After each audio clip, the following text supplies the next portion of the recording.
दोस्तों नमस्कार। मैं नाथ सोनांचली कथा कहानी और उपन्यास के इस अंक के साथ पुनः हाजिर हूँ। दोस्तों इस समय हम लोग सुन रहे हैं प्रेमचंद की लिखी हुई कुछ श्रेष्ठ कहानियों का वाचन।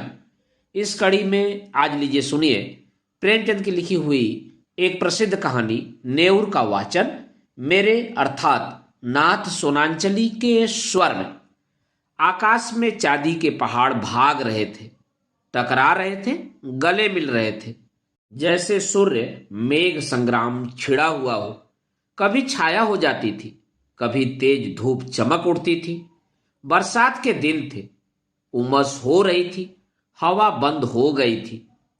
गांव के बाहर कई मजूर एक खेत की मेड़ बांध रहे थे, नंगे बदन, पसीने में तर, कछनी कसे हुए। सबके सब फावड़े से मिट्टी खोद कर मेड़ पर रखते जाते थे। पानी से मिट्टी नरम हो गई थी। गोबर ने अपनी कानी आंख मटकाकर कहा, अब तो हाथ नहीं चलता भाई, गोल भी छूट गया होगा, चबेना कर लें। नेउर ने हंसकर कहा, यह मेड़ तो पूरी कर लो, फिर चबेना कर लेना, मैं तो तुमसे पहले आया। दोनों ने सिर पर झुआ उठाते हुए कहा, तुमने अपनी जवानी में जितनी घी खाया होगा नेउर दादा, उतना तो अब हमें पानी भी नहीं मिलता। नेउर छोटे दिल का गठीला, काला, फुर्तीला आदमी था। उम्र 50 से ऊपर थी, मगर अच्छे अच्छे नौजवान उसके बराबर मेहनत नहीं कर सकते थे।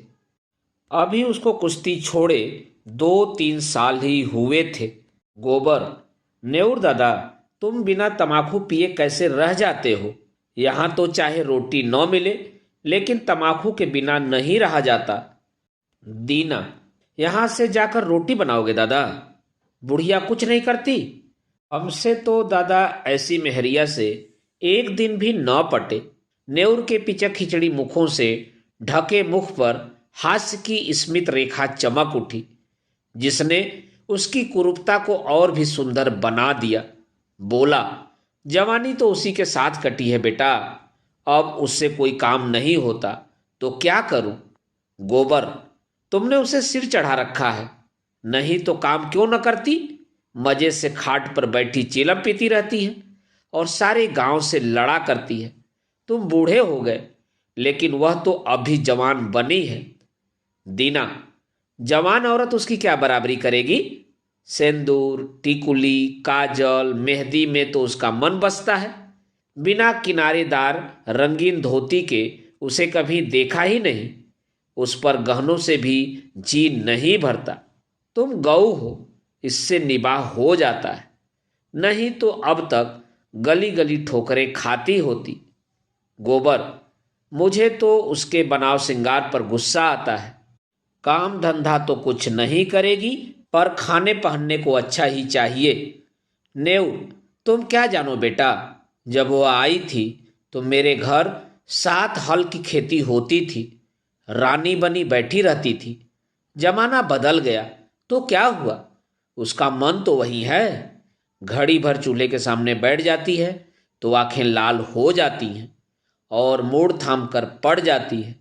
मुझसे तो यह नहीं देखा जाता। इसी दिन रात के लिए तो आदमी शादी ब्याह करता है, और इसमें क्या रखा है? यहां से जाकर रोटी बनाऊंगा, पानी लाऊंगा, तब 2 कौर खाएगी, नहीं तो मुझे क्या था, तुम्हारी तरह 4 फंकी मारकर 1 लोटा पानी पी लेता। जब से बिटिया मर गई तब से तो वह और भी लस्त हो गई। यह बड़ा भारी धक्का लगा। माँ की ममता हम तुम क्या समझेंगे बेटा? पहले तो कभी कभी डांट भी देता था, अब किस मुंह से डांटूं? टीना, तुम कल पेड़ पर काहे को चढ़े थे? अभी गुलर कौन पकी है? नेउर, उस बकरी के लिए थोड़ी पत्ती तोड़ रहा था। बिटिया को दूध पिलाने को बकरी ली थी, अब बुढ़िया हो गई है, लेकिन थोड़ा दूध दे देती है। उसी का दूध और रोटी बुढ़िया का आधार है। घर पहुंचकर नेउर ने लोटा और डोर उठाया और नहाने चला कि स्त्री ने खाट पर लेटे लेटे कहा, इतनी देर क्यों कर दिया करते हो? आदमी काम के पीछे परान थोड़े ही देता है। जब मजूरी सबके बराबर मिलती है तो क्यों काम के पीछे मरते हो? नेउर का अंतःकरण एक माधुर्य से सराबोर हो गया। उसके आत्मसमर्पण से भरे हुए प्रेम में मैं की गंध भी तो नहीं थी। कितना स्नेह भरा था। और किसे उसके आराम की, उसके मरने जीने की चिंता है। फिर वह क्यों न अपनी बुढ़िया के लिए मरे। बोला, तू उस जन्म में कोई देवी रही होगी। बुढ़िया, सच? अच्छा रहने दो यह चापलूसी। हमारे आगे अब कौन बैठा हुआ है जिसके लिए इतनी हाय हाय करते हो। नेउर गज भर की छाती किए स्नान करने चला गया। लौटकर उसने मोटी मोटी रोटियां बनाई, आलू चूल्हे में डाल दिए, उनका भरता बनाया। फिर बुढ़िया और वह दोनों साथ खाने बैठे। बुढ़िया, मेरी जात से तुम्हें कोई सुख न मिला। पड़े पड़े खाती हूँ और तुम्हें तंग करती हूँ। और इससे तो कहीं अच्छा था कि भगवान मुझे उठा लेते। भगवान आएंगे तो मैं कहूँगा पहले मुझे ले चलो, तब इस सुनी झोपड़ी में कौन रहेगा। तुम न रहोगे तो मेरी क्या दशा होगी। यह सोचकर मेरी आंखों में अंधेरा आ जाता है। मैंने कोई बड़ा पुण्य किया है कि तुम्हें पाया था, और किसी के साथ मेरा भला क्या निभाह होता। ऐसे मीठे संतोष के लिए नेउर क्या नहीं कर डालना चाहता था। आलसीन, लोभीन, स्वार्थीन बुढ़िया अपनी जीभ पर केवल मिठास रखकर नेउर को नचाती थी, जैसे कोई शिकारी कटिये में चारा लगाकर मछली को खिलाता है। पहले कौन मरे, इस विषय पर आज यह पहली ही बार बातचीत न हुई थी। इसके पहले भी कितनी ही बार यह प्रश्न उठा था और यूं ही छोड़ दिया गया था। लेकिन न जाने क्यों नेउर ने अपनी डिग्री कर ली थी और उसे निश्चय था कि पहले मैं जाऊंगा। उसके पीछे भी बुढ़िया जब तक रहे आराम से रहे, किसी के सामने हाथ न फैलाए, इसीलिए वह मरता रहता था। जिससे हाथ में 4 पैसे जमा हो जाएं, कठिन से कठिन काम जिसे कोई न कर सके नेउर करता। दिन भर फावड़े कुदाल का काम करने के बाद रात को वह ऊख के दिनों में किसी की ऊख पेरता या खेतों की रखवाली करता। लेकिन दिन निकलते जाते थे और जो कुछ कमाता था वह भी निकला जाता था। बुढ़िया के बगैर वह जीवन नहीं, इसकी वह कल्पना ही नहीं कर सकता था। लेकिन आज की बातों ने नेउर को सशंक कर दिया। जल में एक बूंद रंग की भांति यह शंका उसके मन में समाकर अति रंजित होने लगी। गांव में नेउर को काम की कमी न थी, पर मजूरी तो वही मिलती थी जो अब तक मिलती आई थी। इस मंदी में वह मजूरी भी नहीं रह गई थी।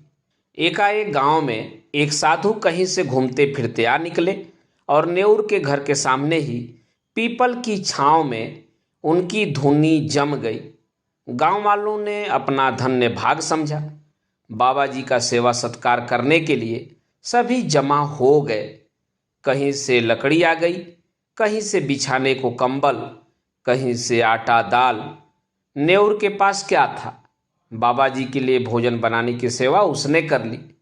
चरस आ गई, दम लगने लगा। 2-3 दिन में ही बाबा जी की कीर्ति फैलने लगी। वह आत्मदर्शी हैं, भूत भविष्य की बात बता देते हैं। लोभ तो उनको छू भी न पाया था। पैसा हाथ से नहीं छूते और भोजन भी क्या करते हैं, 8 पहर में 1-2 बाटियां खा ली। लेकिन मुख दीपक की तरह दमक रहा है। कितनी मीठी बानी है। सरल हृदय नेउर बाबा जी का सबसे बड़ा भक्त था।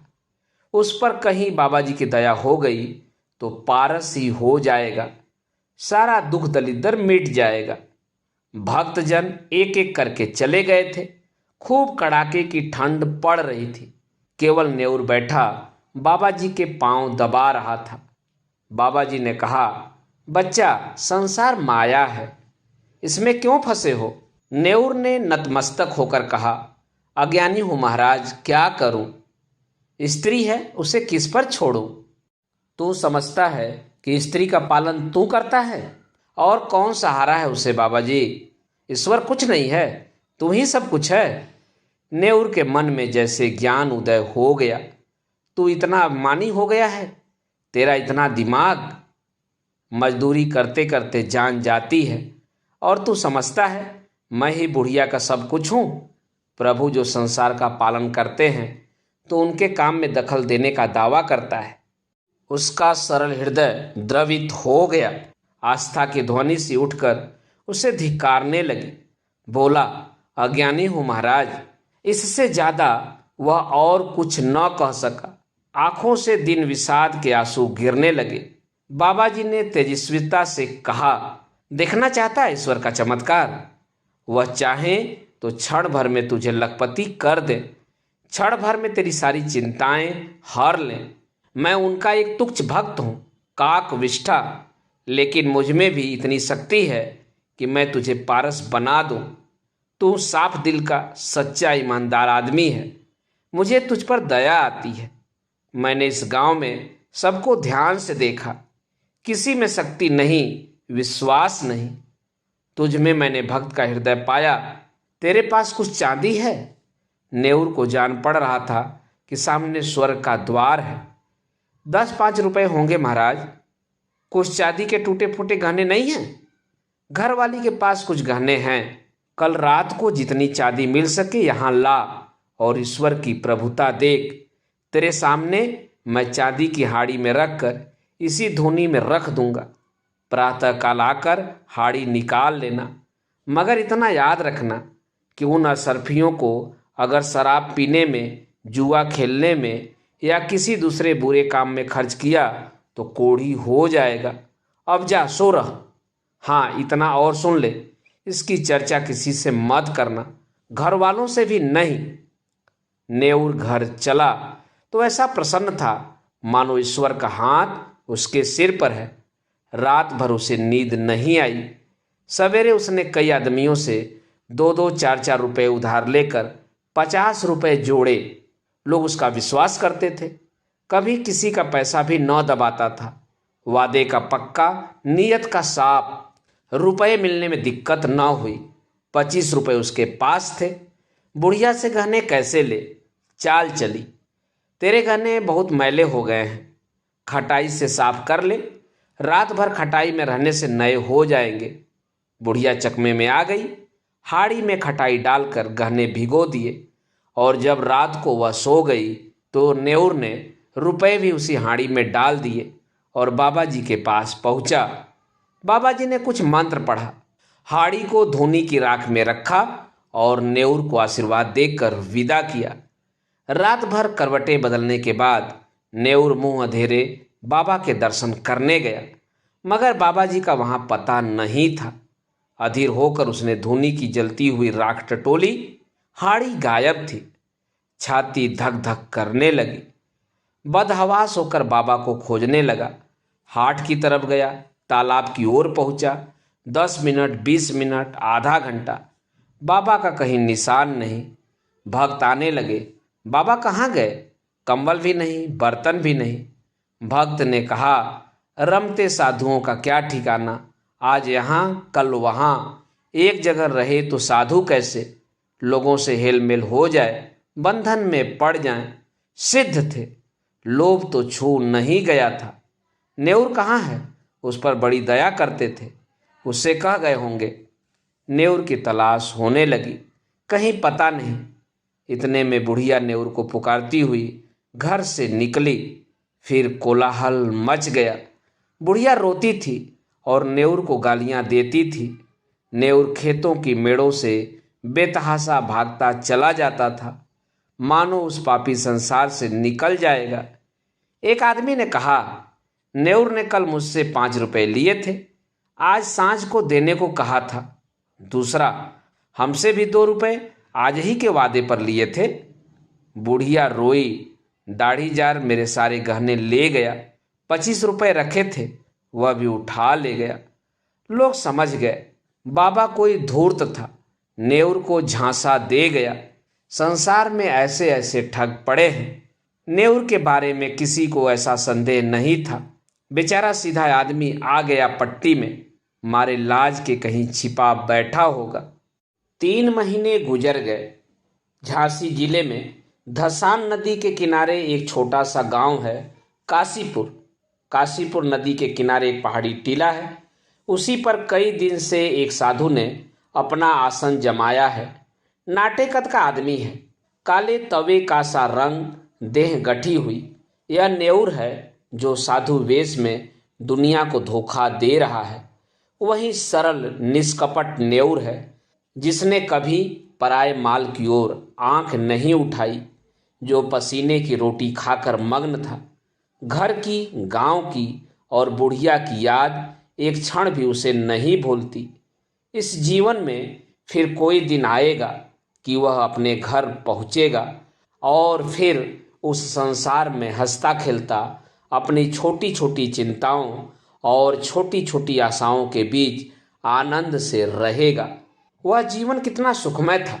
जितने थे सब अपने थे, सभी आदर करते थे, सहानुभूति रखते थे। दिन भर मजूरी, थोड़ा सा अनाज या थोड़े से पैसे लेकर घर आता था तो बुढ़िया कितने मीठे स्नेह से उसका स्वागत करती थी। वह सारी मेहनत, सारी थकावट जैसे उस मिठास में सनकर और मीठी हो जाती थी। हाय वे दिन फिर कब आएंगे। न जाने बुढ़िया कैसे रहती होगी।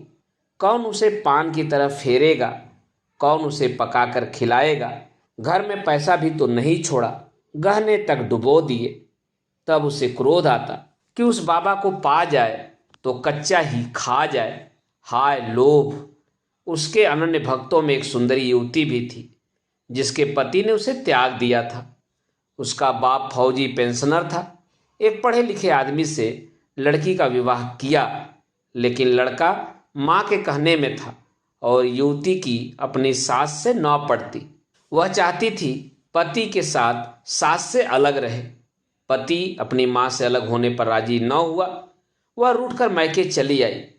तब से 3 साल हो गए थे और ससुराल से एक बार भी बुलावा न आया, न पतिदेव ही आए। युवती किसी तरह पति को अपने वश में कर लेना चाहती थी। महात्माओं के लिए किसी का दिल फेर देना ऐसा क्या मुश्किल है। हाँ, उनकी दया चाहिए। एक दिन उसने एकांत में बाबा जी से अपनी विपत्ति कह सुनाई। नेउर को जिस शिकार की टोह थी वह आज मिलता हुआ जान पड़ा। गंभीर भाव से बोला, बेटी, मैं न सिद्ध हूं न महात्मा, न मैं संसार के झमेले में पड़ता हूं, पर तेरी श्रद्धा और प्रेम देखकर तुझ पर दया आती है। भगवान ने चाहा तो तेरा मनोरथ पूरा हो जाएगा। आप समर्थ हैं और मुझे आपके ऊपर विश्वास है। भगवान की जो इच्छा होगी वही होगा। इस अभागिनी की डोरी आप ही के हाथ में है। मेरे भगवान आप ही हो। नेउर ने मानो धर्म संकट में पड़कर कहा, लेकिन बेटी, उस काम में बड़ा अनुष्ठान करना पड़ेगा और अनुष्ठान में सैकड़ों हजारों का खर्च है। उस पर भी तेरा काज सिद्ध होगा या नहीं यह मैं नहीं कह सकता। हाँ, मुझसे जो कुछ हो सकेगा वह मैं कर दूंगा, पर सब कुछ भगवान के हाथ में है। मैं माया को हाथ से नहीं छूता, लेकिन तेरा दुख नहीं देखा जाता। उसी रात को युवती ने अपने सोने के गहनों की पेटारी लाकर बाबा जी के चरणों पर रख दी। बाबा जी ने कांपते हुए हाथों से पेटारी खोली और चंद्रमा के उज्जवल प्रकाश में आभूषणों को देखा। उनकी बाहें झपक गईं। यह सारी माया उनकी है। वह उनके सामने हाथ बांधे खड़ी कह रही है, मुझे अंगीकार कीजिए। कुछ भी तो करना नहीं है, केवल पेटारी लेकर अपने सिरहाने रख लेना है और युवती को आशीर्वाद देकर विदा कर देना है। प्रातःकाल वह आएगी। उस वक्त वह उतना दूर होंगे जहां उनकी टांगें ले जाएंगी। ऐसा आशातीत सौभाग्य। जब वह रुपये से भरी थैलियां लिए गांव में पहुंचेंगे और बुढ़िया के सामने रख देंगे, ओह, इससे बड़े आनंद की तो वह कल्पना भी नहीं कर सकते।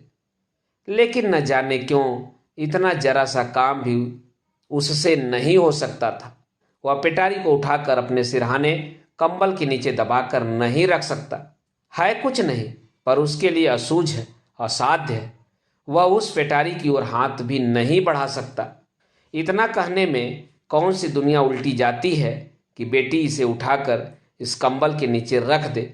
जबान कट तो न जाएगी, मगर अब उसे मालूम होता है कि जबान पर भी उसका काबू नहीं है।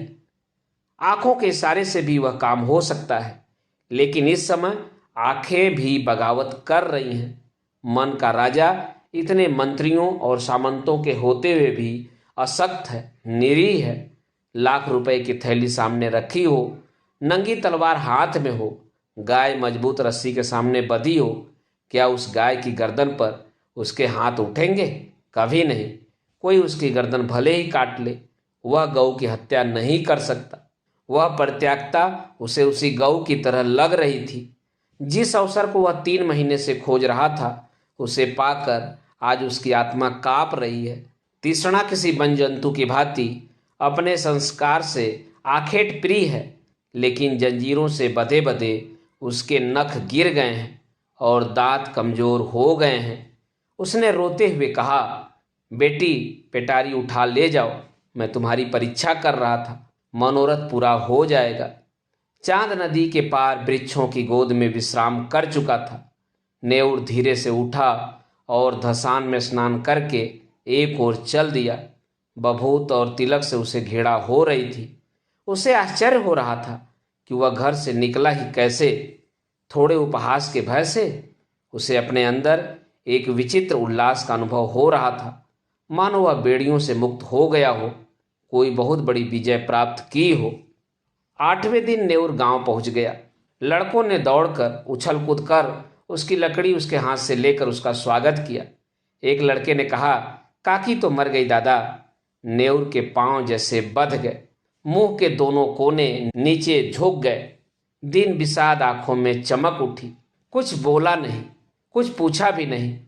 पल भर जैसे निसंग खड़ा रहा, फिर बड़ी तेजी से अपनी झोपड़ी की ओर चला। बालक वृंद भी उसके पीछे दौड़े, मगर उनकी शरारत और चंचलता भाग चली थी। झोपड़ी खुली पड़ी थी। बुढ़िया की चारपाई जहाँ की तहाँ थी। उसकी चिलम और नारियल ज्यों के त्यों धरे हुए थे। एक कोने में 2-4 मिट्टी और पीतल के बर्तन पड़े हुए थे। लड़के बाहर ही खड़े रह गए। झोपड़ी के अंदर कैसे जाए? वहां बुढ़िया बैठी है। गांव में भगदड़ मच गई। नेउर दादा आ गए। झोपड़ी के द्वार पर भीड़ लग गई। प्रश्नों का तांता बंध गया। तो इतने दिनों कहाँ थे दादा? तुम्हारे जाने के बाद तीसरे ही दिन काकी चल बसी। रात दिन तुम्हें गालियां देती थी, मरते मरते तुम्हें गरियाती ही रही। तीसरे दिन आए तो मरी पड़ी थी। तुम इतने दिन कहाँ रहे? नेउर ने कोई जवाब न दिया, केवल शून्य निराश करुण आहत नेत्रों से लोगों की ओर देखता रहा, मानो उसकी वाणी हर ली गई है। उस दिन से किसी ने उसे बोलते या रोते हंसते नहीं देखा। गांव से आधे मील पर पक्की सड़क है। अच्छी आमद दरफ्त है। नेउर बड़े सवेरे जाकर सड़क के किनारे एक पेड़ के नीचे बैठ जाता है। किसी से कुछ मांगता नहीं, पर राहगीर कुछ न कुछ दे ही देते हैं।